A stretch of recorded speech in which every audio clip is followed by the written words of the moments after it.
If you're over the age of 30, most fitness advice is probably keeping you stuck. In this video, I'm going to expose 7 habits that are wasting your time in the gym and show you exactly what to do instead so you can lose the gut, build muscle, and finally look like you lift. My name is Michael. I help busy men in their 30s, 40s, and 50s get into shape so they can feel better, look better, and ultimately live the life that they want to live. Now, the first habit that a lot of people are getting wrong is working out 4 to 6 days per week. Now, just let me know if this sounds familiar. You're in the gym for 4 to 6 days per week. Your strength isn't going up that much. Your muscles aren't growing that much. You're usually exhausted. Your joints might even ache. And you have little progress even after several weeks or even several months of training. This is what I see with a lot of dudes who are over the age of 30. You're probably doing everything right on paper. You're showing up consistently. You're putting in the work, but the results just aren't there. But it's not because you're lazy, and it's not because you lack discipline. It's because you're following routines that are built for 20-year-old influencers on PEDs. Their full-time job is literally just working out and then recovering from the training. So they can be in the gym all the time because they're in an entirely different situation. But the thing is, you are not them. If you're over the age of 30, or even over the age of 25, honestly, you probably have a career that demands your full energy and focus. You probably have a family that needs your time and attention. You have real responsibilities that don't disappear just because you finally decide you want to get in shape.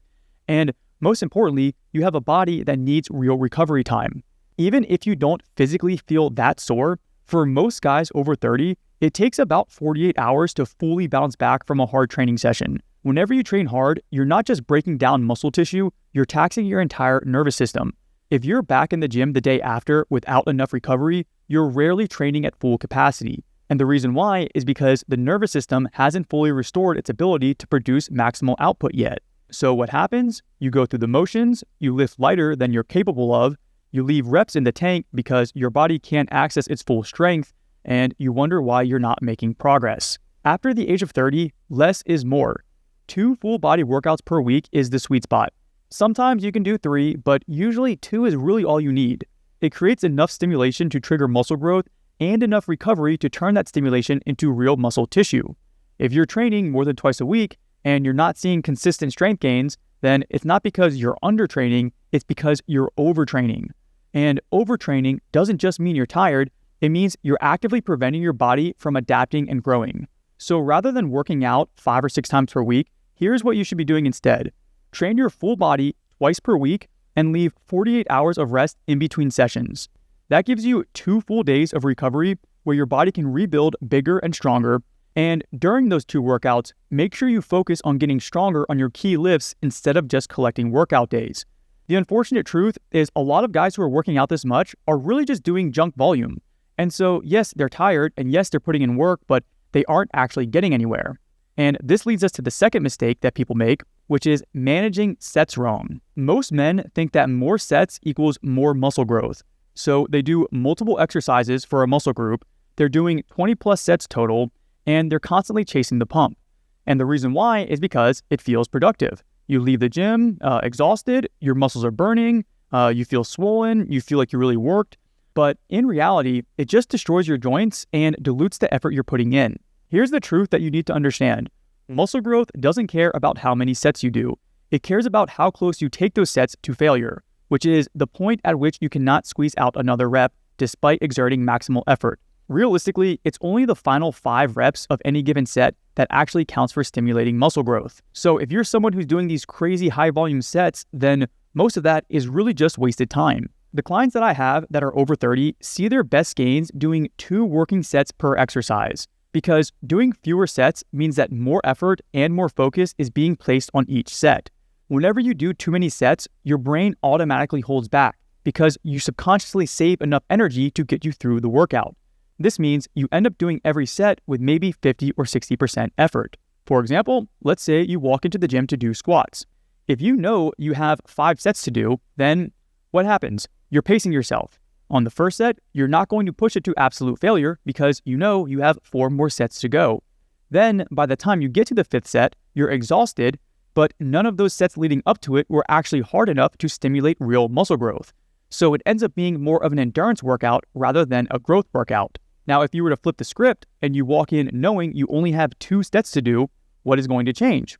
Well, everything. You approach that first set with maximum intensity because you know this is one of only 2 chances you have to create the stimulus that your muscles need to grow. Those 2 sets done with full effort will always beat out 5 half-ass sets where you're just going through the motion. So here's what to do instead. Do fewer sets, but make them count. When it comes to lifting, quality beats quantity every single time. And as bad of a mistake that this is, the next one is arguably even worse. The third habit that is wasting your time in the gym if you're over the age of 30 is doing too much cardio or high-intensity training. If you're doing endless cardio and high-intensity workouts to lose your gut, then you're literally wasting your time. If you look at the average cardio-obsessed guy in his 30s, 40s, or 50s, they normally have skinny arms and legs, a soft midsection, and no strength or presence, which isn't a physique that you want. Now, is this all of them? No. Certainly there are guys who are both bulky and strong, but they also do cardio. But generally speaking, that is not the case. And when it comes to cardio, there are 2 big problems with using it as your main fat loss strategy. Number 1, it spikes your appetite. Fat loss is all about sustaining a moderate calorie deficit. Cardio, or at least high-intensity cardio, only makes you hungrier, so you just end up eating more calories later on in the day, and then you wonder why nothing changes. Now, the second problem is it steals recovery from what actually matters, which is strength training. After 30, you have a limited recovery capacity. Obviously, it's not like you're some 70-year-old man who can't recover, but let's be real, it's not the same as when you're 18. So if you dump your body into high-intensity workouts and other types of cardio, then you have nothing left for the thing that actually changes how you look, which is going to be heavy lifting. I've seen this pattern over and over. Clients come to me doing tons of cardio, losing minimal fat, and sometimes even looking worse because they're losing muscle along with it. Then we cut the cardio, we focus on lifting twice per week, and their bodies completely transform. They lose fat, they build muscle, and they actually look like they train, which is realistically what most guys want. Walking is the only cardio I recommend for the purpose of fat loss, because it's been proven to burn extra calories without increasing your appetite. It's easy on your joints, and it also doesn't interfere with your lifting. You can literally walk every single day without affecting your recovery. Now, don't get me wrong, cardio can be good for other reasons, especially high-intensity cardio. It's good for your cardiovascular system, it's good for blood circulation, but if you're doing it for the purpose of weight loss, then you're pretty much wasting your time. There's far better methods to do it. So what I recommend to do instead is to lift heavy twice per week and then walk as much as you can. So 8,000 to 12,000 steps per day is a really good benchmark if you want to speed up fat loss. And if you can do more, then great. If not, then this tends to be the baseline of what's really required. You don't have to do high intensity cardio. You don't have to go sprint hills. You don't have to do spin classes, and you don't have to run yourself into the ground. All you have to do is just do some lifting and do some walking. I see way too many people spinning their wheels because they're doing all this cardio to lose weight, but then they end up just eating more food, and so they really just stay in the same place. This is one of the biggest time wasters when it comes to getting in shape because people will spend hours trying to burn calories doing ellipticals, doing a treadmill, or doing whatever, but then they always end up eating extra calories later on, so they end up staying in the same place. Instead, stick to just lifting and walking, getting your steps in, and that's really all you need to do. And this brings us to the next mistake people make, which is eating the wrong diet. If you're trying to eat perfectly, you're making things way harder than it has to be. When you're trying to lose fat, build muscle, and look better, on the nutrition side, it's really only going to come from 3 things. First, hitting the right calorie intake for your goal. Second, this is spelled wrong, is hitting enough protein. And third is eating mostly whole foods, which are just single ingredient foods that your ancestors could have eaten 500 years ago. You do not need to cut out carbs or fats. You don't need to stop drinking beer, although you probably should. It's not good for you. And you also don't need to follow 47 diet rules that you can't stick with for more than 3 weeks. The key here is balance and sustainability. The perfect diet on paper means nothing if you can't stick to it. I see this all the time where guys come to me eating chicken, broccoli, and rice every single day, and they're miserable. They're white-knuckling their way through it, and the second that life gets stressful, or they go out with their friends, or they go on vacation, then the whole thing falls apart. Then they binge eat, they feel guilty, and they start the cycle all over again. So here is what actually works. Set the right calorie target, get enough protein to support muscle growth, which is going to be around 0.8 grams per pound of body weight. If you want to round up to 1 gram, that's fine too. Then you need to fill your diet with foods that you enjoy and also help keep you full. So you can eat pizza, you can drink beer, you can have dessert. As long as it fits into your calorie and protein targets, it is fine. Stop chasing perfection and start chasing consistency. The best diet is the one you don't quit. If you can't see yourself eating this way for the rest of your life, then it is the wrong diet. Now, the fifth fitness habit that's wasting your time if you're over the age of 30 is switching programs and routines. Most men over the age of 30 are program hoppers. They do a new routine every 4 to 6 weeks. So this can be an upper-lower split, a push-pull leg split, a full body split, a bro split. They've tried them all. And then they wonder why they never make progress. Here's the problem. You never master anything when you keep switching up your workout routine. And you can't track progress if you're always changing exercises. The novelty of trying something new might feel like progress, but it's not. Muscle is built through progressive overload, adding weight and reps over time. And progressive overload requires consistency. So let me explain it this way. If you're doing bench press this week, then you switch to a completely different chest exercise next week, how do you know if you're actually getting stronger? The answer is you don't. You're starting from scratch every single time, and there's no continuity, which means there's no way to measure if what you're doing is actually working. I'll see guys who've been training for years, but can't tell you if their squat's gone up. And they also can't tell you if they're benching more than they were 6 months ago. And the reason why is because they keep changing everything. They're chasing the next shiny program or the next new exercise instead of committing to one and actually getting results from it. When it comes to fitness, consistency beats novelty every single time. The program doesn't need to be perfect, it just needs to be good enough and done long enough for you to actually see progress. So here's what you should do instead. You pick one program, you run it for at least 12 weeks, preferably longer if possible. You master the exercises within that program, you get stronger week by week, you track all of your lifts, and then you assess if you need to change anything after you've been doing it for a while. Most guys spend 6 months doing 6 different programs. My clients spend 6 months mastering one program, and guess who gets better results? You might think that you actually aren't switching your program, especially if you're keeping the same split, but even switching up exercises too much isn't a good thing. Yes, it is good to mix things up on occasion, but you want to make sure that you're sticking with the same exact exercises and the same exact split for a considerable amount of time. That way you can actually measure what it is that's getting you the results. Fitness habit number 6 that's wasting your time if you're over the age of 30. Not enough compound lifts. Warren Buffett once said, "It's not about how hard you row, it's about what boat that you're in." You can work brutally hard on the wrong exercises and never look like you lift. Most men over 30 hide on machines and isolation work, doing things like bicep curls, chest flies, and leg extensions. It feels safe and it burns, but it doesn't do much in the way of building real muscle mass. Isolation work is like icing on top of the cake.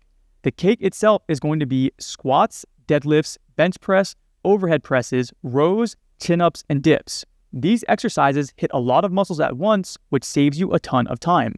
They also let you add real weight over time, and they force your body to adapt, which is ultimately how you start looking like you lift.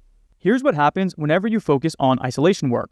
You're spending an hour in the gym doing 12 different exercises, hitting every single muscle from every single angle, and you're wondering why you don't look any different.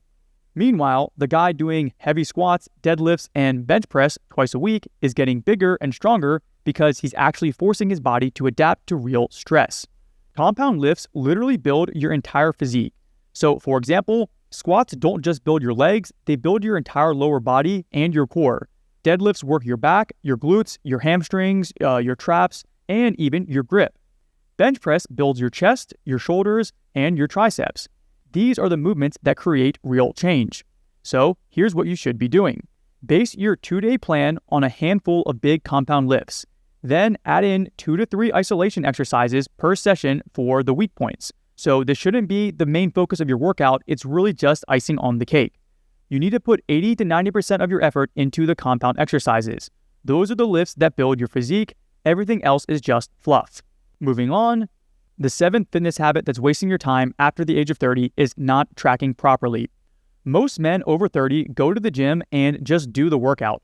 They show up, they do some sets, they feel the burn, and then they leave. But if you ask them what their squat went up by in the last month, then they can't tell you. If you ask them how much stronger they are than 3 months ago, they have absolutely no idea because they're not tracking anything. Here's the problem. You can't improve what you don't measure.